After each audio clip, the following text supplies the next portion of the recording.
반갑습니다. 언론인 여러분. 2주 만에 뵙습니다. 지난 주간에는 저희가 그때 예고해드렸던 대로 3일간 의원님들 3분이 제주 워크숍을 가시고 또 결산검사 마무리 등등으로 인해서 주례 보고를 할 수 없게 된 상황이었고, 그래서 특별한 사항이 없을 것 같아서 정례 브리핑을 아마 건너뛰게 될 것 같다고 그때 말씀드렸는데, 그래서 지난 주간 수요일에 정례 브리핑을 못하고 2주 만에 하게 됐습니다. 또 하나 죄송스러운 말씀은, 원래 의정 브리핑을 매주 수요일 2시에 하겠다고 말씀드렸는데 오늘 피치 못하게 3시로 연기를 했습니다. 몇몇 우리 기자님들은 이제 저와 함께 지금 동구릉에 다녀왔는데, 우리 윤호중 의원실에서 문화재청과 함께 그 동구릉 보존 발전 방향에 대한 심포지움을 동구릉 제실에서 2시에 개최를 합니다.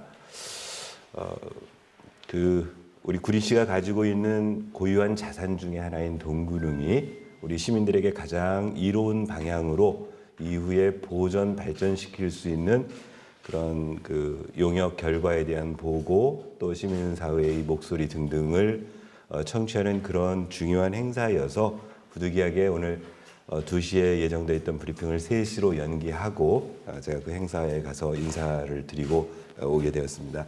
죄송하다는 말씀 드리겠습니다. 가능한 한 앞으로 약속된 2시를 꼭 지킬 수 있도록 최대한 노력하겠습니다. 근데 살다 보니까 약속해놓고 또 못 지키는 일도 이렇게 생기게 되네요. 그래서 가능한 한 지키도록 하겠다는 말씀을 드리도록 하겠습니다. 우리 홍보팀장이 말씀드렸던 것처럼 지난주에 정례 브리핑은 못했고, 그 전에 주례보고에서 우리 제324회 임시회와 관련된 여러 가지 안건에 대해서는 제가 충분히 설명을 드렸었고, 그 안건들을 대상으로 해서 지난 4월 28일부터 5월 1일까지 기간으로는 4일인데 실제로는 금요일과 월요일 해서 이틀간 총 해서 첫날은 20개 안건, 그다음에 둘째 날은 15개 안건인데 의원 발의 조례안, 기타 집행부에서 낸 조례안 또는 의견 청취안 등등 설치를 다 처리를 다 했습니다. 요 내용들은 대부분 제가 그 주례 보고에서 집행부에서 설명드린 안건들, 또 의원들이 의원 발의 준비하고 있는 안건들에 대해서 설명을 다 드렸었고, 주요한 그 처리된 내용에 대해서는 저희가 우리 홍보팀에서 그 보도 자료를 보내드렸고, 또 많은 분들이 이렇게 잘 또 보도해 주셔서 시민들이 이번 임시회를 통해서 시민들에게 영향 주고 있는 여러 가지 조례안이나 기타 안건에 대해서도 충분히 인지할 수 있도록 도와주셔서 다시 한번 감사드립니다. 이번 이틀간의 임시회를 진행하면서 의장으로서 집행부에게 특별히 좀 지적한 사항이 하나 있었습니다. 그게 무슨 내용이었냐면, 지금 아마 책상에 지난 323회 임시회 3월 달에 이루어졌던 임시회에서 제1회 추경을 심의했고, 그 추경에 대한 설명은 그 전에 제가 브리핑에서 왜 의회가 이런 삭감을 했는가에 대해서도 개략적인 설명을 드렸습니다. 그런데 3월 말에 이제 이 추경안을 의회에서 통과시키고 나서 삭감된 상태로 진행되고 나서 우리 백경현 시장께서 간부회의 시간에 이제 이 추경에서 삭감된 예산에 대한 대책을 수립하라는 그 지시를 내리시면서 의회로서는 상당히 좀 거북하신 말씀을 하셨어요. 그러니까 논리 정연함에도 불구하고 삭감된 예산에 대해서는 무슨 이유로 삭감되었는지 시민들에게 적극 알리도록 하라는 지시를 내렸다는 얘기를 집행부 공무원들로부터 듣고 거듭 여러 통로를 통해서 확인했더니 그런 지시가 있었다는 겁니다.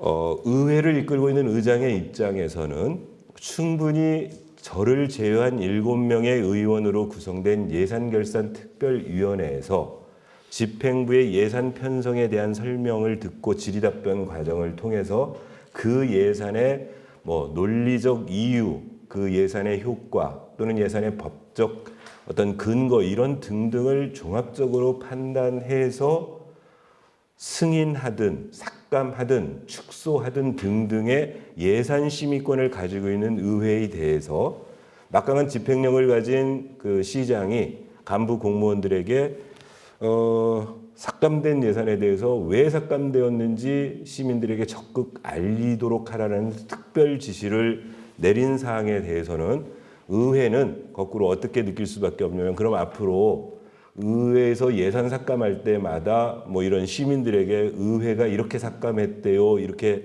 공무원들이 가서 뭐랄까요? 이간질하라는 얘기로밖에 들리지 않아서 부득불 그 회의를 진행하면서 각 그 국장님들께 그 해당 안건을 그 심의하는 국장님들께 삭감된 예산 그래서 제가 그 언론인분들께 나눠드린 거기에 보면은 지난 삭감된 예산을 국별로 구분해 놓은 예산입니다. 그리고 그 삭감 조서에는 왜 삭감을 했는지까지 심지어 부기를 붙여놨었고 그래서 제가 국장님들께 혹시라도 이렇게 삭감된 예산에 대해서 정말 논리적으로 잘 설명되어지고 꼭 필요한데 의회가 막무가내로 삭감된 예산이 있는지를 일일이 다 확인을 했습니다. 아마 혹시라도 저희 그 본회의 진행 과정 또는 이후에 속기록을 확인해 보시면 뭐 그중에는 국장님들 중에는 논리성에 대해서 강변하신 국장님도 계시고 또는 그런 부분에 대해서는 흔쾌히 앞으로 보완해서 다시 예산을 편성하겠다는 말씀을 하신 국장님도 계셨습니다. 다만 마지막으로 제가 의회 입장에서는 적어도 의회가 가지고 있는 예산 심의권에 대해서 이와 같은 방식으로 대응을 하는 것은 적절해 보이지 않는다.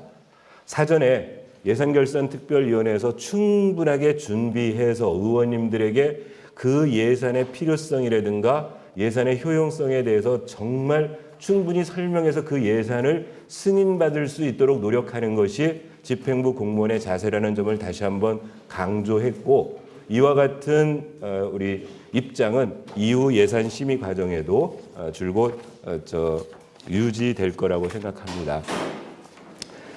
사실은 준비했다가 또 하나 이번에 본회의 과정에서 제가 발언을 하려다가 생략했던 것 중에 하나는 혹시라도 여기 계신 기자님들 중에 지난 4월 초에 작년부터 백경현 시장에 취임하시고 나서 의회가 아니고 집행부의 사무실을 대대적으로 뭐 교체 또는 재배치 계획에 따라서 상당한 많은 양의 예산을 투여해서 그건 의회에서 승인했습니다. 왜냐하면 집행부가 업무의 효율성을 높이기 위해서 사무실 재배치 계획에 따라 뭐 층을 바꾼다거나 위치를 바꾼다거나 이런 등등의 사업비 예산은 거의 한 10억 가까운 예산이었던 걸로 기억되는데 그 정도 예산을 다 승인해서 정상적으로 진행되고 있었고요. 마침 지난 4월 초에 우리 구리시청의 국장실이 새로 위치가 바뀌어서 리모델링 됐다고 그래서 음료수 2병을 사들고 인사차 들렸다가 저로서는 경악을 금치 못하고 내려왔습니다. 당초에 우리 국장실은 우리 1천여 공직자 중에 현재 구리시에 총 7분의 서기관이 계십니다. 1000명 중에 7분의 서기관이 계시고 어찌 보면 우리 1천여 공직자가 가장 높이까지 다다를 수 있는 현재 영역으로서는 서기관인데 그래서 그전 우리 시에서는 서기관이 되고 나면 국장실이 따로 있고 두 국장실을 연합해서 관리해 주지만 부속실이 있어서 그 국장실을 활용해서 자기 소관과의 뭐 간부 공무원들과 회의도 하고 등등의 그런 국장실 운영을 되고 있었는데 이번 사무실 재배치가 된 이후에 제가 가봤더니 세 분씩 서기관을 한 방에 넣고 소위 파티션이라고 하죠. 경량 칸막이로 이렇게 중간 막아놓은 이렇게 사무실을 바꿔놨어요. 저로서는 납득하기가 쉽지 않았습니다. 어떤 이유에서 그렇게 사무실 재배치기를 했는지는 모르겠으나 적어도 국내에서 국장이 자기가 통솔하는 그 업무 영역에 대한 효율적 관리 체계도 어려워 보이고요. 한번 상상해 보십시오. 국 간에 나름대로 이해관계가 있어서 국소 간의 과장님들과 회의를 해야 되는데 옆에 있는 국장이 바로 파티션 옆에서 듣고 있는데 무슨 회의가 가능할 것이며, 그래서 우스갯소리로 나오면서 그랬습니다. 저희 의회의 특위 사무실도 있고 주례보고를 하는 사무실도 있으니까 간부회의 하실 일 있으시면은, 국회의를 하실 일 있으면 의회 사무실을 활용하시라고 제가 뭐 농담 삼아 웃으면서 얘기를 하고 나왔습니다. 또 하나 가서 저로서는 참 납득 못할 사무실 배치가 하나 있었습니다. 현재 총 7분의 서기관 중에 보건소장은 보건소에 그 직무 위치가 존재하고 있어서 총 6분이 본청에 들어오셔가지고 지금 그 아까 얘기한 재배치 계획에 의한 국장실을 2개를 나눠서 쓰고 있는데 한 국장실, 그러니까 요즘 뭐라고 해야 되나요? 공동국장실, 한 공동국장실은 개방형 직위제로 채용되신 국장님 3분이 한 방을 쓰고 계시고, 또 한 방은 일반직 공무원 서기관인 3분이 쓰고 계세요. 그 방이 바로 시장실 바로 옆방입니다. 당초에 상황실로 쓰던 방인데, 그 방에 들어갔더니 4급 서기관 3분은 파티션으로 나누어진 그 책상에서 직무를 보고 계시고, 전문 임기제 낙급으로 채용한 소위 시장의 정책 보좌관은 그 방 안에 별도의 방을 만들어서 사용을 하고 계세요. 제가 우리 전문위원실에 여쭤봤습니다. 전문 임기제 낙급인 정책 보좌관을 우리 일반 직급제로 치면 몇 급에 해당되느냐? 6급 상당이랍니다. 즉, 한 공간에 6급 상당의 정책 보좌관은 별도의 방을 막아서 사용을 하고 있고, 4급 서기관 3분은 파티션된 일반 책상에 앉아서 자기 국소관 업무를 하도록 만들어 놓은 이 사무실 재배치에 대해서 참으로 이해하기 어렵다.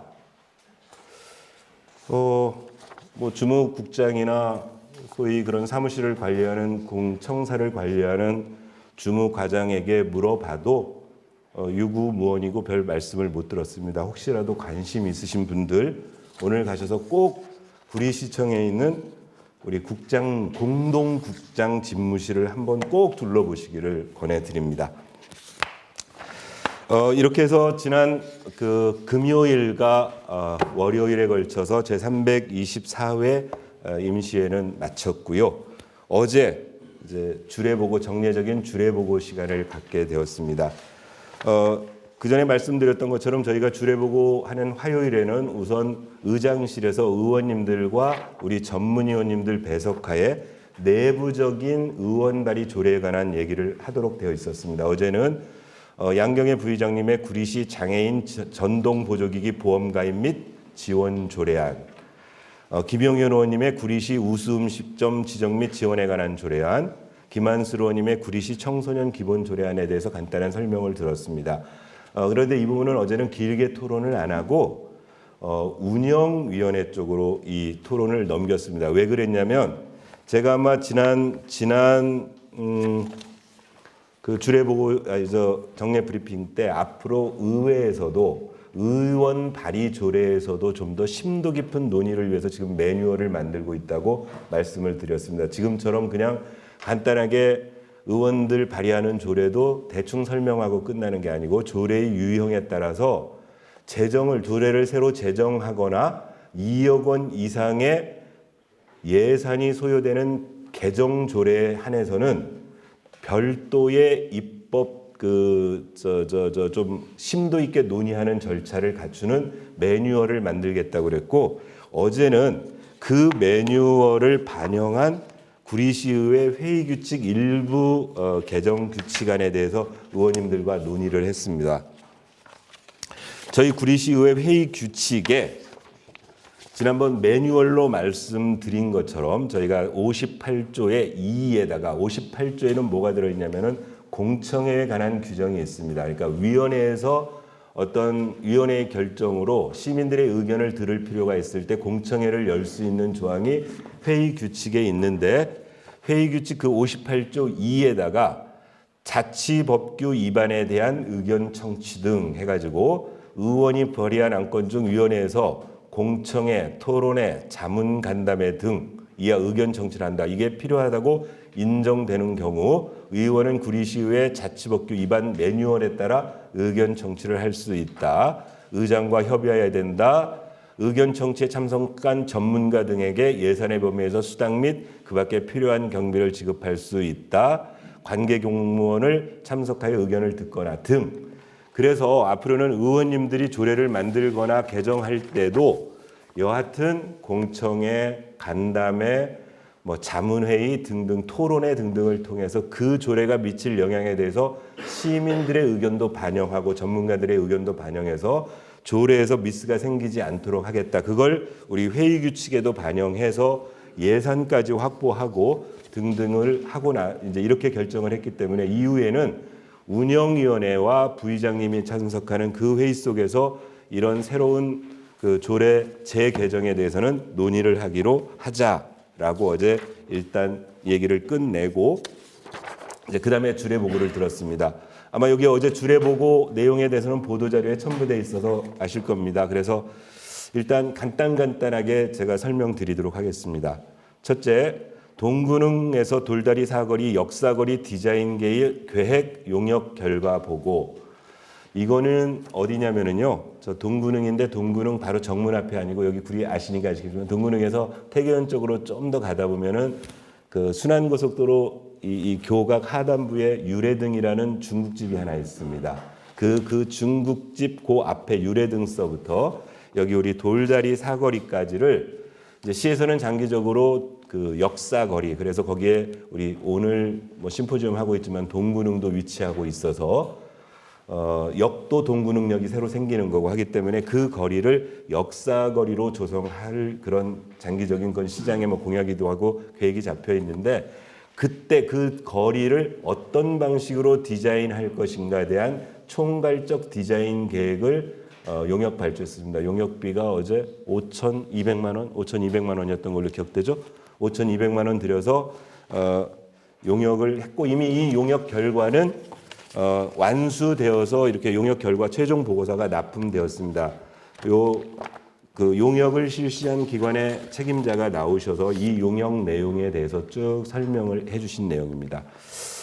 이 용역 결과에 대해서는 의원님들 모두가 되게 만족하셨습니다. 되게 풍족하게 용역 결과가 이루어져 있고 이제 문제는 이 용역은 지금 문화예술가에서 용역을 시행을 했는데 실제로 이 용역이 반영되는 것은 대부분 뭐냐면 도로 또는 교통 이런 쪽입니다. 또는 그 주변에 있는 공원. 그래서 도로과나 교통행정과나 또는 공원녹지과 등 실시 그 일을 담당하고 있는 이후에 그 사업을 해야 될 부서에 이렇게 산출된 용역 결과가 충실하게 반영되어져서 제대로 통일성을 가지고 역사거리가 조성될 수 있도록 하라는 당부로 어제 이 부분은 마쳤습니다. 그다음 그 2번 항과 3번 항은 전부 여성가족과에서 시립 어린이집 그 하나는 민간위탁 동의안이고 하나는 민간위탁 변경 동의안입니다. 위에 있는 갈매 스위첸 어린이집 민간위탁 동의안은 이제 기간이 도래해서 다시 3년간 연장해서 하겠다라는 그 위탁 동의안이 온 거고 아래편에 있는 갈매 어린이집 민간위탁 변경 동의안은 이 현재 시립 갈매 어린이집에 이사를 가게 됩니다. 현재는 외부에 다른 건물을 얻어서 새들어서 지금 하고 있는데 어제 완공한 그 갈매 복합청사로 어린이집이 이동하게 되니까 위치도 바뀌게 되고 공간이 넓어져서 정원도 늘어나게 되고 등등을 변경해야 되는 변경안으로 올라왔습니다. 2번 항에 대해서는 일단 기간에 대해서 지적이 있었습니다. 그냥 관례적으로 3년간을 용역으로 민간위탁하고 있는데 이건 우리 이경희 의원이 늘 지적했던 것들 중에 하나가 뭐냐면은 어린이집도 이렇게 학기가 존재하기 때문에 새로 졸업하고 하는 거기에 맞추어서 민간위탁을 하는 것이 옳지 않느냐. 그래서 일단 집행부에서는 어제 의회 의견을 존중해서 요 임시에 올릴 때는 동의안 올릴 때는 그 기간을 조정해서 그렇게 아이들의 학기에 맞추도록 하도록 했고요. 시립 갈매 어린이집 민간위탁 변경 동의안과 관련해서는 좀 예산의 문제에 대한 지적이 있었습니다. 약간 인원도 늘고 이렇게 면적도 늘었는데 예산이 전혀 변화가 없었으면 결국 그전 민간위탁 동의할 때 예산을 과대하게 잡았던 건 아니냐는 지적이 있었는데 여하튼 이제 답변은 뭐 호봉제 산정이라든가 등등의 이유가 있어서 그랬다 그래서 했고요. 그다음 구리시 청소년 문화의 집 설치 및 운영 조례안이 거기 네 번째 항목입니다. 몇 번 중간에 보고 드렸던 것 같은데요. 저기 구리여고 앞에 이문안로 끝쪽에 가면은 지금 공사를 하고 있는 게 있습니다. 그게 구리 청소년 문화의 집입니다. 그래서 이 문화의 집이 이제 곧 완공될 예정인데 완공되려면 설치 및 운영 조례가 필요하다 해서 어제 와서 설명을 했던 거고요.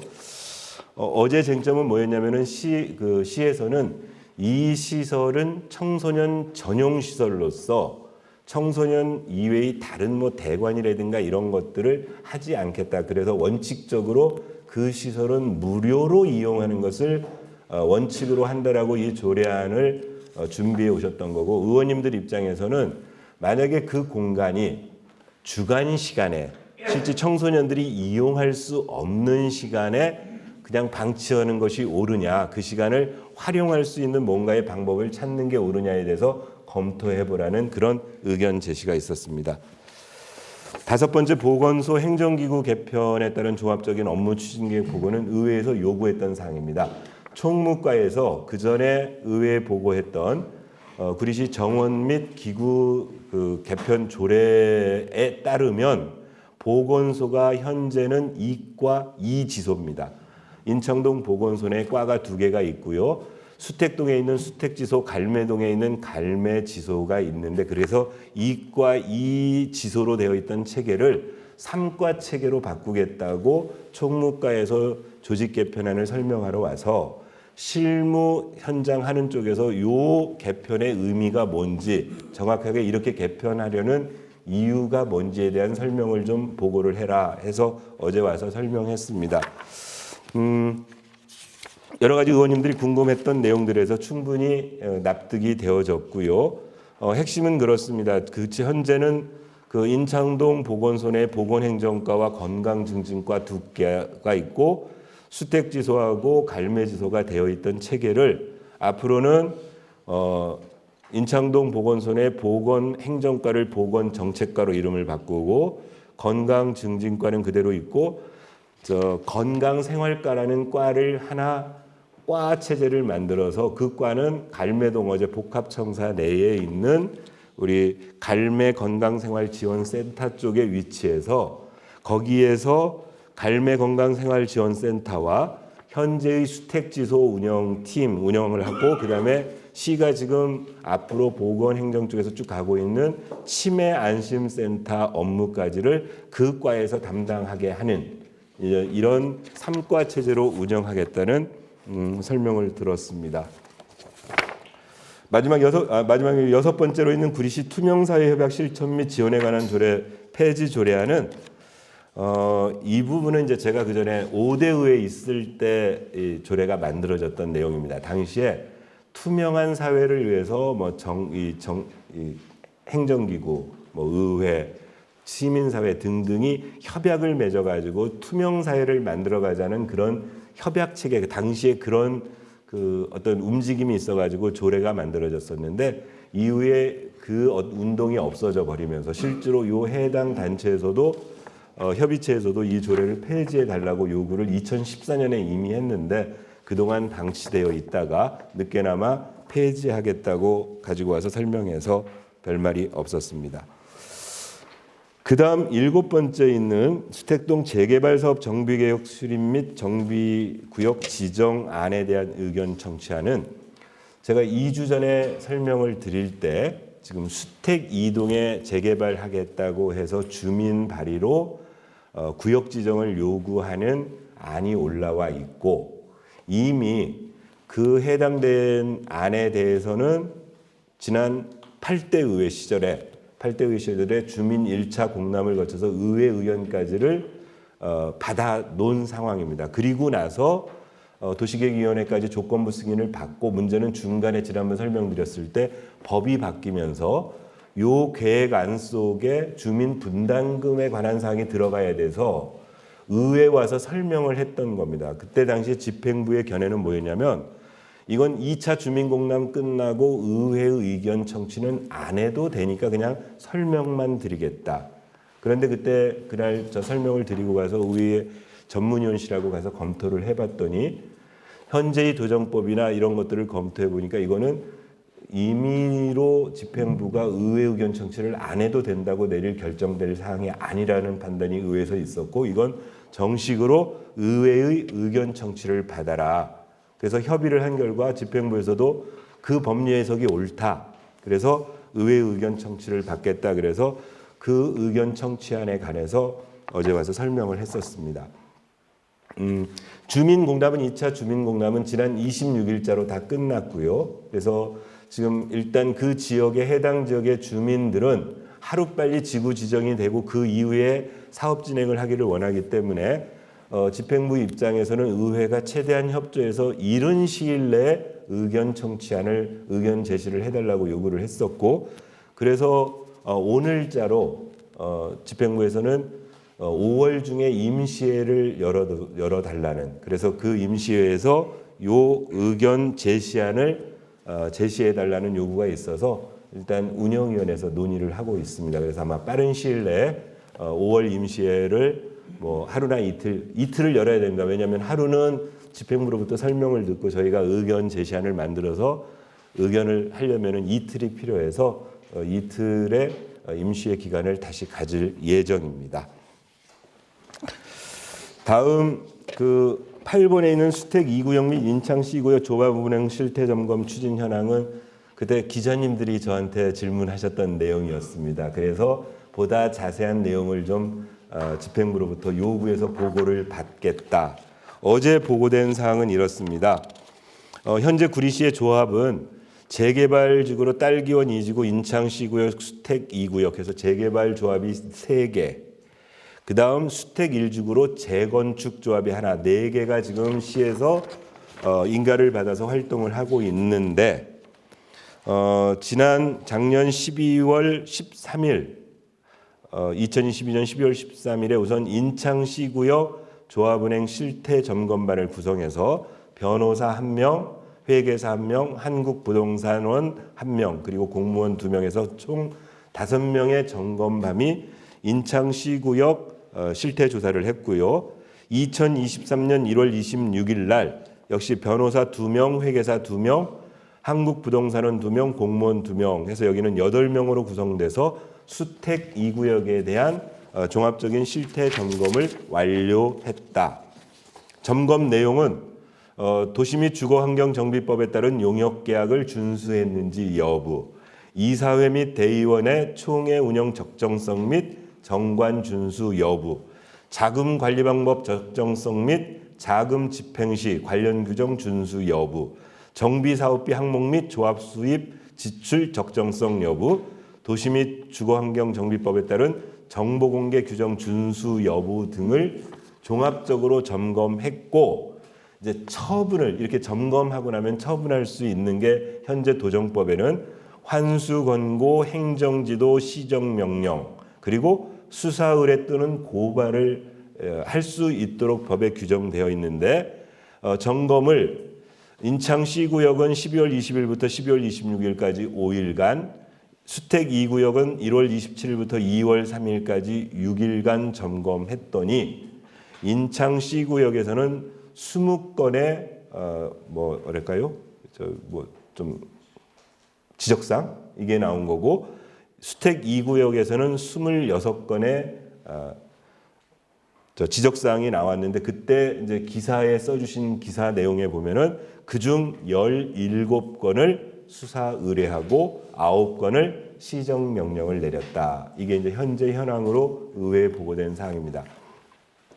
일단 의원님들 입장에서 그러니까 여하튼 지금 이 주택 재개발 또는 재건축 사업은 그 해당되는 조합원들 입장에서는 본인들의 재산과 관련돼서 사업 진행이 신속히 진행돼야 되는데 점검 결과를 얼마든지 환수권고 행정지도나 시정명령을 통해서 할 수 있었을 터인데 꼭 수사 의뢰를 하게 된 이유가 있느냐, 또는 그걸 좀 철회하고 다른 방식으로 할 수 있는 방법은 없느냐 물었더니 일단 당시의 판단이 수사 의뢰할 수밖에 없는 상황이었고, 그 수사 의뢰하려고 했던 그 원인이 해소되지 않는 한 그 취하기는 어렵다라는 집행부의 답변이 있었고요.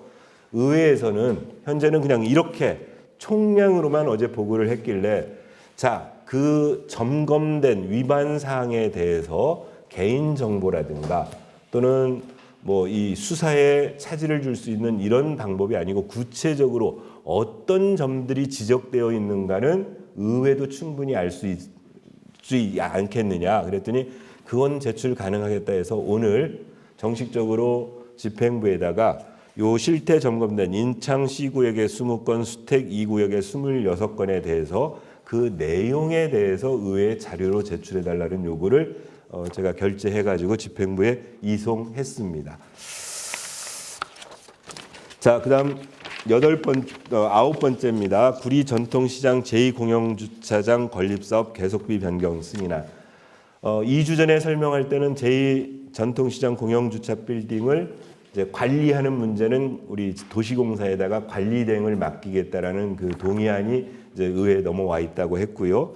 또 하나는 지금 그래서 이거는 앞으로 빌딩을 관리할 일자리 경제과에서 그 대행 동의안을 올린 거고, 현재 이거는 짓고 있는 건 균형개발과에서 짓고 있습니다. 짓고 있는데 기존에 여기 건립비가 289억 정도, 100만, 1000만, 그렇죠. 289억 정도가 들었는데 그동안 원자재 상승분이라든가 이런 것들 때문에 307억 정도로 증액이 되어서 이 부분이 증액된 상태로 계속비 변경을 해야 되겠다라고 해서 이 계속비 변경 승인안이 1차 정리회 때 올라올 예정이라고 설명했습니다. 또 하나 이제 어제 마지막으로 있는 마지막 내용으로 들어 있는 게 뭐냐면요, 별내선 산호동 역신설 사전 타당성 조사 용역 검토 결과 보고라는 걸 집행부에서 가지고 와서 했습니다. 무슨 얘기냐면 현재 별내선이 이제 내년 상반기 중에 운행을 목표로 해서 진척되고 있는데, 당초 계획대로 구리시 구간에는 우리 장자 호수공원역, 구리역 환승, 그다음에 동구릉역 3개 역이 서도록 되어 있고, 그렇게 해서 그 별내선이 다산으로 들어갔는데, 다산에서 다시 별내로 갈 때 위치상으로 다시 구리시로 들어옵니다. 그래서 우리 구리시 산호동 쪽을 지나서 별내로 지나가도록 노선 구조가 그렇게 되어 있습니다. 그래서 당초에는 그렇게 우리 지역 내에 3개 신설, 다산역 신설 이렇게 되어 있는데, 이왕에 우리 구리시 산호동 쪽을 지나가니까 그 산호동 쪽에 산호역을 신설하자라는 그런 움직임이 있었고, 이 부분이 가능한지 여부에 대해서 그러니까 지난 2022년 2월 달에 용역을 타당성 조사 용역을 발주했다는 겁니다. 해서 올해 3월까지 13개월간 용역을 수행했는데, 그래서 용역비가 한 1억 6천 정도 들어간 그 용역이었어요. 그래서 어제 최종 결과는 검토해 보았더니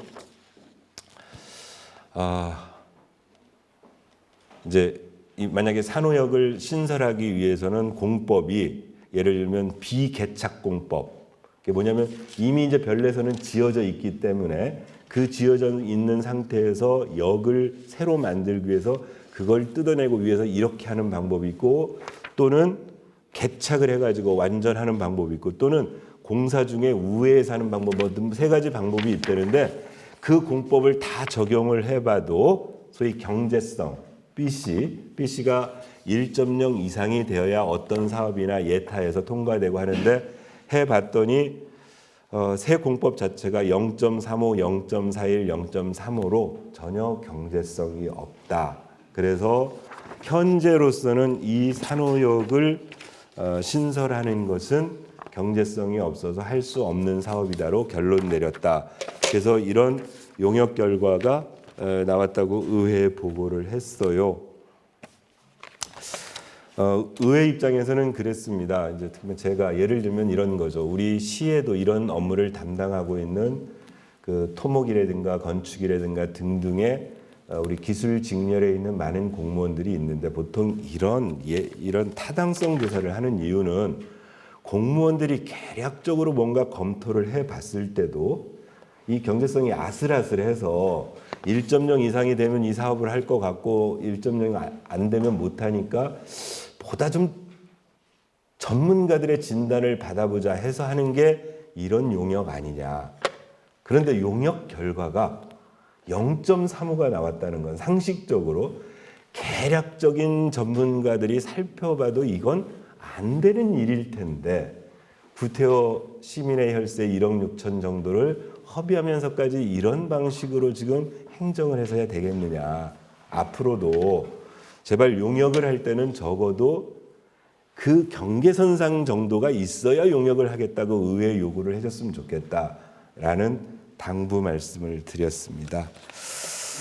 일단 여기까지가 제가 지난 324회 임시회 그리고 어제 실시한 주례 보고에서 다뤄진 안건에 대한 개략적인 브리핑입니다.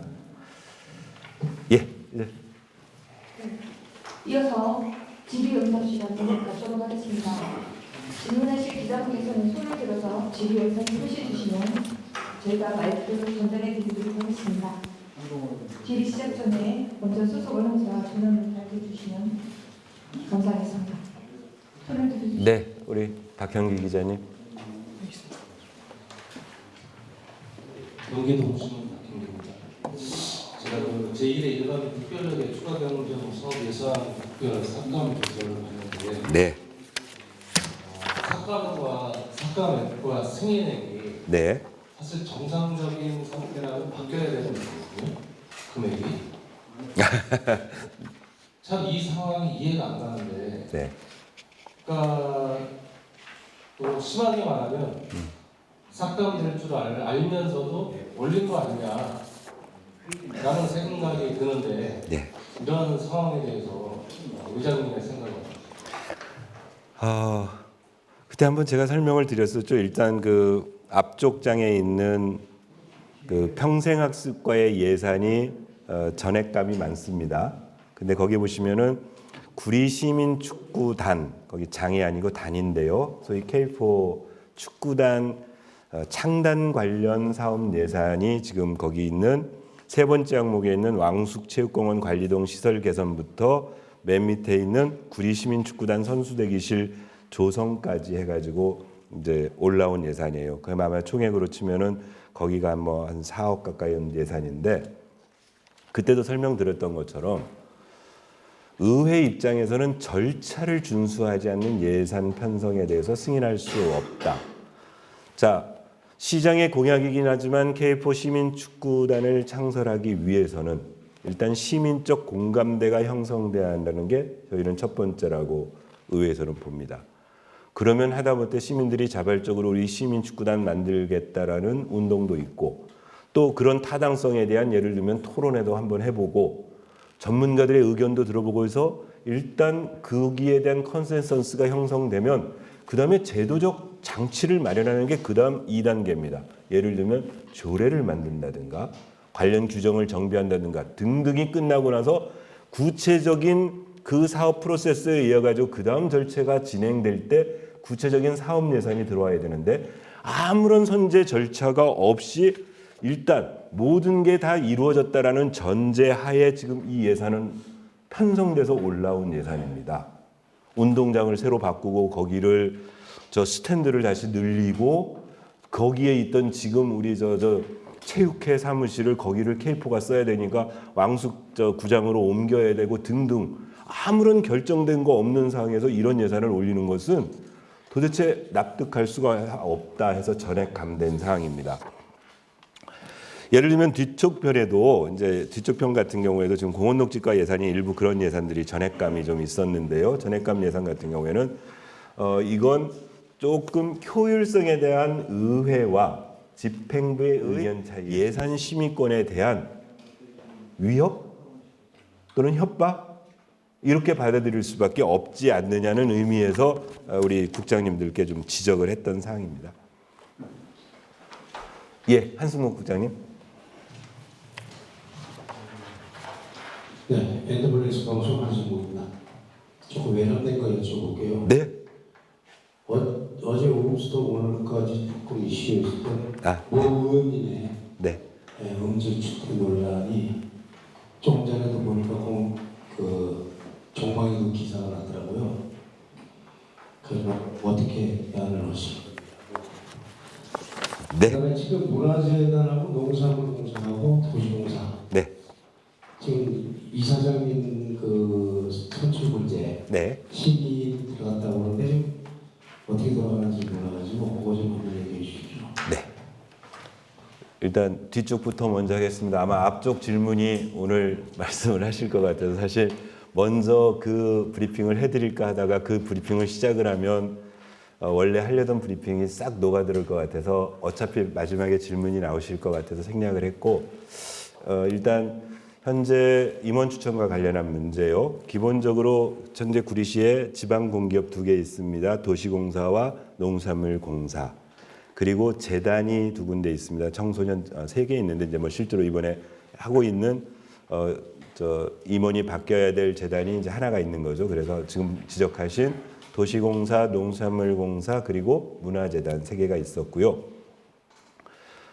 도시공사와 농산물공사는 사장과 본부장, 그러니까 우리 상임 이사인데요. 본부장 그리고 그 비상임 이사까지 해서 이렇게 대표적으로 개편될 이유가 발생을 해서 이제 임원추천위원회를 구성을 했었습니다. 이마 진즉에 임원추천위원회는 지방공기업법에 의거해서 의회에서 추천하는 3인, 시장이 추천하는 2인, 그다음 그 이사회에서 추천하는 2인, 7인의 임원추천위원회에서 정회 2배수 이상으로 시장에게 올리면 그 중에서 시장이 정하도록 절차는 규정되어 있습니다. 제일 먼저 진행된 도시공사는 총 그때 8명인가가 지원을 해서 1차 임원추천위원회에서 서류 심사해서 6인인가로 좁혔고 해서 지지난 주간인가 2인으로 임원추천위원회에서 결정을 해서 시장에게 올렸고 시장이 한 주일쯤 가지고 계시다가 지난 어제였나요? 발령난 게 어제자로 전에 구리시청에서 국장으로 퇴직하신 유동혁 전 국장을 도시공사 사장으로 임명했고 오늘 오전에 유동혁 사장께서 의회에 인사차 방문까지 했습니다. 그리고 절차상으로 이제 같이 공모 절차를 거쳐서 본부장도 지금 그 해당된 임원추천위원회에서 심의해서 결정하도록 되어 있는데 본부장의 임용권은 시장에게 있는 거니까 아니고 그 사장에게 있기 때문에 이제 임명된 사장이 임원추천위원회에서 배수 추천된 본부장 후보 중에 아마 빠른 시일 내에 임명을 할 것이다. 그래서 이제 도시공사는 그렇게 일단락되었고요.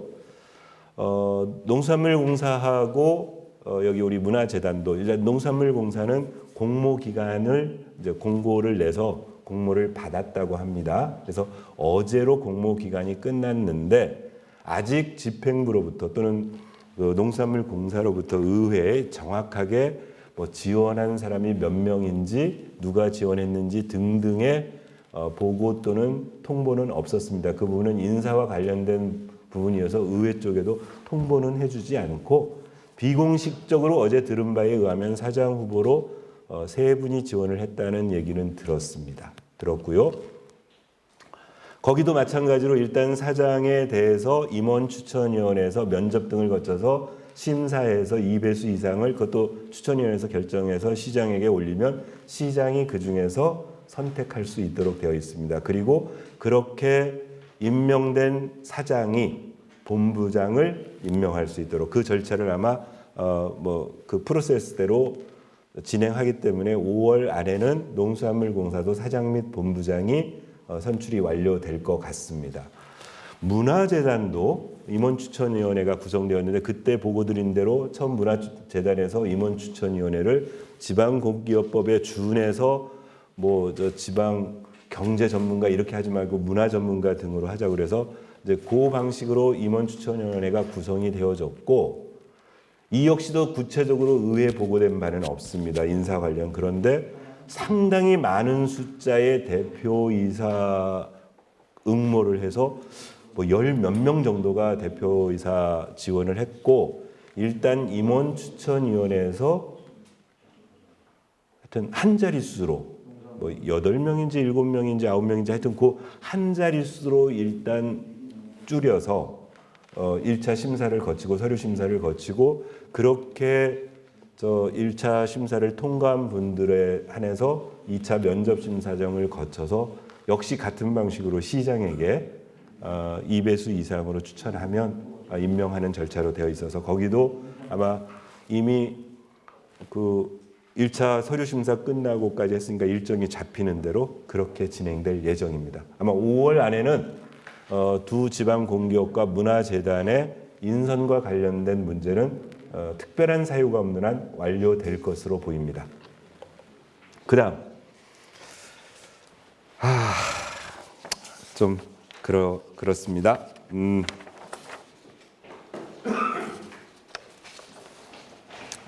어제 오늘 이틀간 쭉 우리 이제 그 보도해 주신 그 기사들을 쭉 스크랩해 봤습니다. 해 봤고 어디까지가 지금 확인된 내용이냐면 최초에는 A 의원이었다가 이제 오늘 그 우리 시사저널에서는 실명이 나왔고요.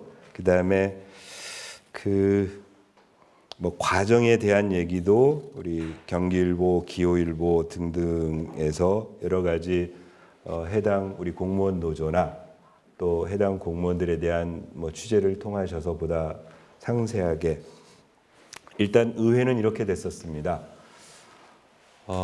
보도에 난 것처럼 지난 우리 24, 25, 26 민주평통 워크숍이 제주에서 2박 3일간 이루어졌고요.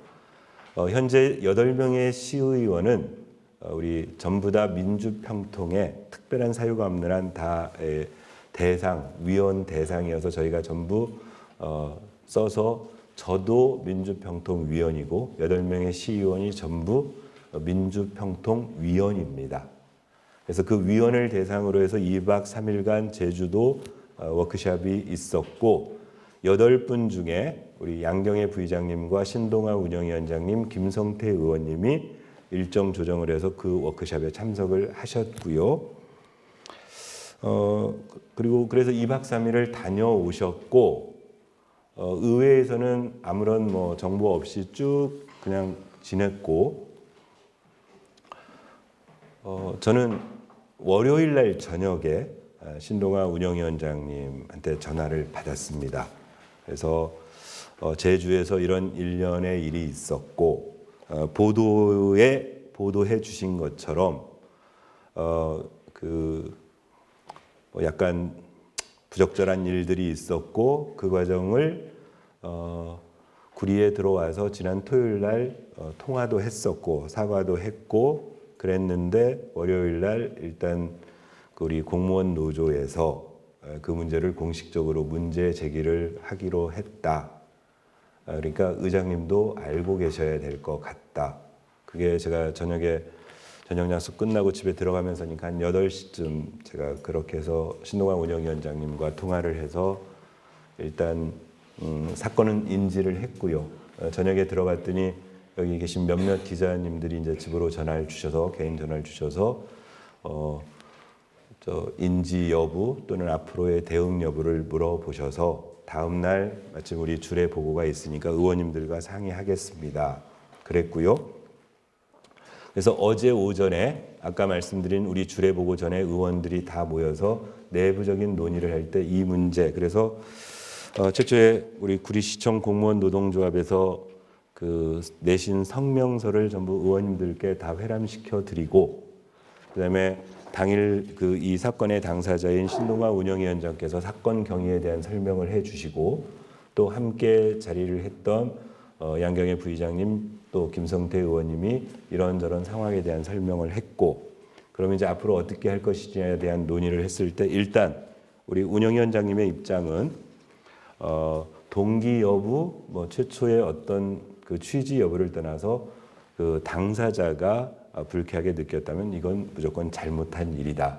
그래서 노동조합이 요구한 대로 공개 사과도 할 것이고 또 노조가 요구한 대로 노조에도 공개 사과하겠다.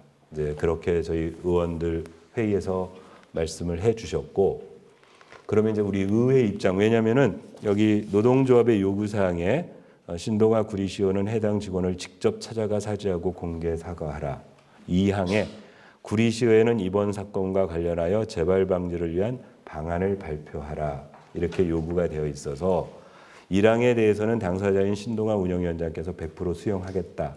찾아가서 사과하고 그 다음 공개 사과라는 게 결국은 노동조합의 그 당사자뿐만이 아니고 우리 공직자 모두에게 사과하라는 거니까 그렇게 사과하겠다는 의지를 밝히셨고 이제 의원님들과 좀 협의를 했습니다. 그래서 아침에 오자마자 사실은 우리 전문위원실에 부탁을 해서 우리 의회도 결국은 요구에 대한 입장을 밝혀야 되니까 그런 부분들에 대한 초안을 요구했었고요. 그래서 어제 주례보고 하루 종일 하면서 수시로 의원님들과 문안 하나하나에도 했고 의원님들 공이 의회 입장에서 이번 사고로 인해서 피해를 보신 그 해당 공무원에게는 우리 공동체로서 의회가 죄송하다는 사과의 말씀을 드리는 게 옳다.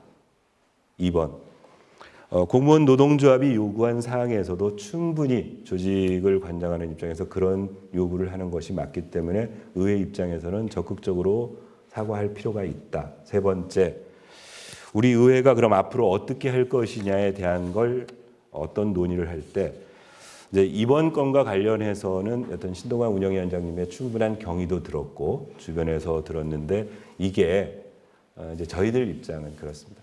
이게 무슨 이 문제를 부딪혀가지고 뭐 폭행 뭐 이런 차원은 아니고 그 이동하는 공간 버스 속에서 이루어진 사건인 만큼 충분히 잘못했지만 그래서 앞으로는 이번 일이 우리 의회에는 오히려 앞으로 우리들의 자세라든가 이런 것들을 가다듬는 좋은 계기가 될 수도 있고 그래서 앞으로는 좀 더 우리가 엄격하게 우리 스스로를 적용하자. 그래서 이런 무리를 일으킬 때는 우리 지난 지방자치법 개정으로 해서 윤리특별위원회가 상설화되어 있도록 되어 있고 그래서 윤리특별위원회도 우리는 앞으로 책임을 묻는 그래서 어제 저희가 입장문을 채택을 했습니다. 입장문을 채택을 했고 어제 오후에 신동아 운영위원장님과 제가 구리시청 공무원 노동조합을 방문해서 이제 신동아 운영위원장님은 당사자에게 노조에서 요구한 대로 당사자에게 직접 사과를 하기 위해서 의사를 물었는데 사실은 당사자도 의회 의원이 근무하는 과에 사과하러 오는 것 자체가 오히려 부담스럽다. 그러니까 의회에 노동조합에 사과하는 것으로 충분히 사과를 받을 수 있다. 그래서 신동아 운영위원장님이 작성하신 공개 사과문을 우리 노동조합에 가서 드렸고요. 내용도 충분히 설명드리고 그 대화가 끝난 다음에 의회 의장으로서 8명의 의원들이 모두 입장문 문안 하나하나에 대해서 합의한 우리 입장문을 우리 노동조합에 전달했습니다. 그래서 현재로서는 아까 말씀드렸던 것처럼 하여튼 이유 여부를 그냥 제가 차라리 읽겠습니다. 우리가 전달한 입장문을 지난달 24일 평화통일 자문회의 민주평화통일 자문회의 워크숍에서 저녁 회식을 마치고 숙소로 돌아가는 버스 안에서 신동아 운영위원장의 부적절한 처신으로 구리시청 담당 공무원이 봉변당했다는 구리시청 노동조합의 성명서에 대하여 이유를 분문하고 담당 공무원에게 진심으로 사과의 말씀을 전합니다. 또한 당사자인 신동아 의원도 구리시청 공무원 노동조합의 질타를 겸허히 수용하고 담당 공무원에게 진정한 사과를 하였으며 앞으로 이런 일이 생기지 않겠다고 약속하였습니다.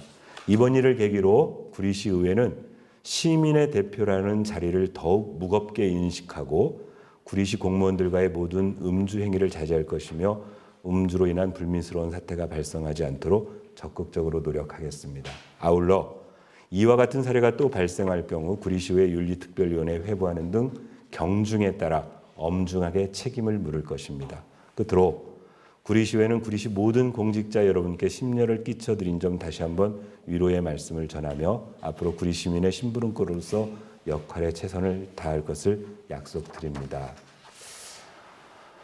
어제 구리시청 노동조합에 공개 사과문과 입장문을 전달했습니다. 그리고 어제 이제 사실 따로 어제 그 취재하시는 기자님께서 보도 자료를 왜 안 보냈냐 그랬는데 이거는 이제 노동조합에서 문제 제기를 한 부분이고, 네 일단 네 그렇게 하겠습니다. 여기까지가 어제 저녁까지 이루어진 상황입니다. 그리고 그 이후에 이제 계속 취재하셔서 지금 보도하고 있는 것으로 알고 있습니다.